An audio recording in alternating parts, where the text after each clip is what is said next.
नमस्कार बालमित्र मैत्रिणींनो, माझे नाव श्रीमती नंदा विजय सावंत, सहाय्यक शिक्षिका, महाराणी सईबाई विद्या मंदिर, मालाड पूर्व. 100 दिवस 100 बोधकथा वाचन या उपक्रमांतर्गत आज मी तुमच्या समोर 72वी कथा सादर करत आहे. कथेचं शीर्षकच आहे कथा होळीची. पूर्वीच्या काळी हिरण्यकश्यपू नावाचा राक्षसांचा राजा होता. तपश्चर्या करून त्यांनी ब्रह्मदेवाकडनं वरदान मिळवलेले होते. त्यानंतर त्याने आपल्या प्रजेला विष्णूचे नामस्मरण घेण्यास मनाई केली होती. परंतु त्याचा मुलगा भक्त प्रल्हाद मात्र विष्णूंचाच परमभक्त होता. तो दिवस रात्र विष्णू जपच करायचा. हे हिरण्यकश्यपूला मात्र मान्य नव्हते. त्यापासून परावृत्त करण्याचा त्याने अनेक वेळा प्रयत्न केला, परंतु तो अयशस्वी ठरला. कधी त्याला उंच कड्यावरून खाली फेकले, तर कधी गरम तेलाच्या कढईत टाकले.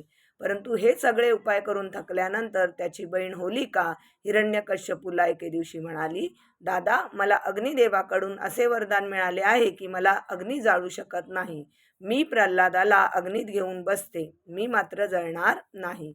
हिरण्यकश्यपूने त्या गावामध्ये होळी तयार केली. त्यात होलिका प्रल्हादाला घेऊन बसली आणि आग लावली गेली.